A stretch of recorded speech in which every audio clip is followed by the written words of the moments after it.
Gubbins' 100 has Hampshire hunting victory. It's been a fascinating contest at Cheltenham College in what is a winner-takes-all game. Division 1 qualification the prize at stake. Gloucestershire looked on top after day 2 before their lower order stumbled and gave Hampshire the chance to take the lead. And the visitors were ahead at the start of day 3, albeit by just 41 runs and with 5 wickets in hand. Gubbins and McManus had started to hit out at the end of day 2, their hand rather forced by 2 late wickets, but their approach on day 3 was more patient, quietly playing their way to a 50 partnership and then taking their side past 300 runs, another potentially crucial bonus point chalked up.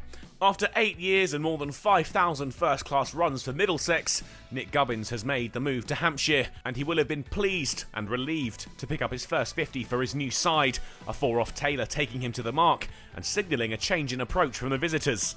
He wasn't done there though. Hampshire started to play with freedom, and it wouldn't be long before the score was pushing towards 350 and the partnership was worth 100.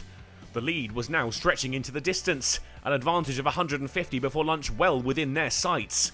McManus wouldn't be able to emulate his partner, his innings at an end on 39, the Gloucestershire relief clear to see. Gubbins didn't mind though, he kept up the assault, safe in the knowledge that Keith Barker was no slouch with the bat at the other end.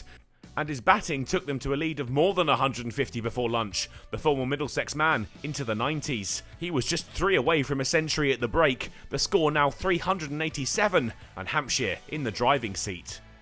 Gubbins wouldn't have to wait long for his 100, the mark reached with a boundary off Worrell and met with a fist bump, his new adventure up and running in his second game for his new county. There was no slowing Hampshire, the 400 mark breezed past, Barker and Gubbins not holding back against the Gloucestershire bowlers. They wasted no time in reaching 450, but Barker's innings was at an end soon after, caught off the bowling of Phillips for 31 as he aimed a big shot over the leg side.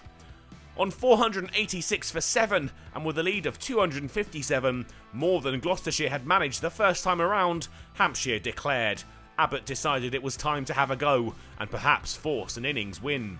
It's great to see Nick Gubbins do so well, a stalwart of the county game, and in pastures new for the first time in his career.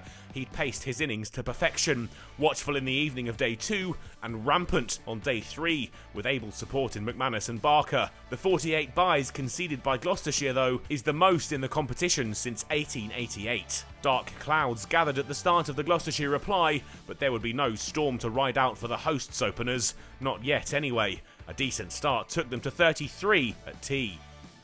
The weather cleared after tea and the Gloucestershire openers looked to reach 50, but they'd be stopped in their tracks 3 runs short, Crane with some prodigious turn to bowl Hammond for 15. And the spinner had another, albeit fortuitously. Scott's eyes lit up at the full toss, and he cracked a shot, straight into the waiting hands of Ian Holland. Abbott removed Bracey, not much he could do about the South African's delivery. Lace and Phillips dug in, slowly ticking the deficit down and hoping they could guide Gloucestershire through to the close without further damage inflicted. They managed to reach the close still together, 3 figures on the board, and the deficit now down to 150 runs. It'll be a nail-biting day for both sides. They know there's only one place up for grabs. Hampshire needs 7 wickets to take it. Gloucestershire just need to survive through to the end of the day. It's all set up to be a classic.